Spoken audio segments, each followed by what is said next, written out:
Farm to Table Kids Greenhouse. I'm Farmer Steph, and I have a special guest with me today. This is Emma. She is one of my very first farm kids that matriculated through our program and is now a camp counselor. So Emma is helping me with April Vacation Camp this week, and she came up with awesome craft ideas. And this one in particular, I love, and I asked her to share it with our Coast of Maine family so you guys can do this at home with your farm kids. So as you know, we have been showing you how to plant seeds, and a lot of people have started their tomato seeds, and your seedlings might be looking something like this.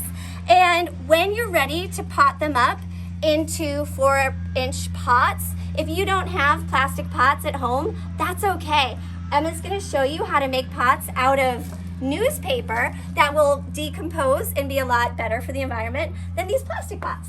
So Emma, take it away. Show us what you got. So you got some newspaper, and this is a good, just one sheet is a good thickness. You might have to end up trimming it down just so it's short enough.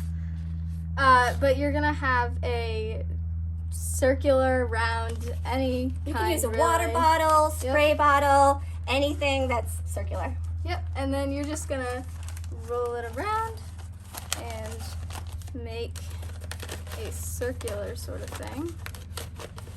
So this is good we're gonna do this at farm camp today for kids to bring home with them. And so it's great for any ages. At farm camp, we have kids 5 to 12, so you could do this at any age. Like I said, you're gonna need to trim it. Nice. I'll hold that. Oh yes. Awesome. Great. So Emma's trimming that, and then the materials that you need are just a cylinder to start with, 1 sheet of newspaper, and tape. That's all we need, right? Yep. Great. And then you're actually going to want to keep it on the bottle so that you can fold the bottom. It's like wrapping a present. Yes. For Mother's Day. A tomato present for Mother's Day! This is a really good idea for Mother's Day. Yeah, it is. Especially for a little kid, I think that's awesome. Yeah, because then you can paint it or put Yes. stickers on it and decorate it. So there you got your pot. That's And your you can pot. Put You it guys, down. I love this. Okay, so now let's put our tomato in there. Let me get you soil. I have soil. We're gonna fill it with our Coast of Maine. I love using raised bed mix for everything.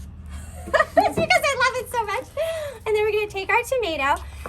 Every time we plant a tomato, and granted this is a very small tomato seedling, but you plant it, how do you plant a tomato? Right up to its leaves. So you fill that, Okay. and I'll give you the seedling. And then every time you plant a tomato seedling, hold it by the leaf, never by the stem. It only has 1 stem. If you break it, it probably won't grow back. If you hold it by the leaf and the leaf snaps off, that's totally okay. Plant's fine with that. Anytime you plant a tomato, plant it right up to the first leaf. All these little hairs on the tomato stem will actually create root, and that's going to make your stem so much thick and happier. So plant it all the way down, and the soil line's gonna go right to the first leaf. That's awesome. And then by the time, every time you water, you're going to want to mist or top water, and that newspaper will naturally biodegrade as you go, and then you can plant it right out to the field. It's awesome. It saves you from buying plastic, which is incredible. And like, this is so cute. The kids can like paint it, put stickers on it, decorate it. Remember, always label, and you're good to go. I love those so much. Good job, Emma. Okay. Make sure to follow Coast of Maine and Farm to Table Kids for more farming with kids. I was going to say kids, but like you're grown up now.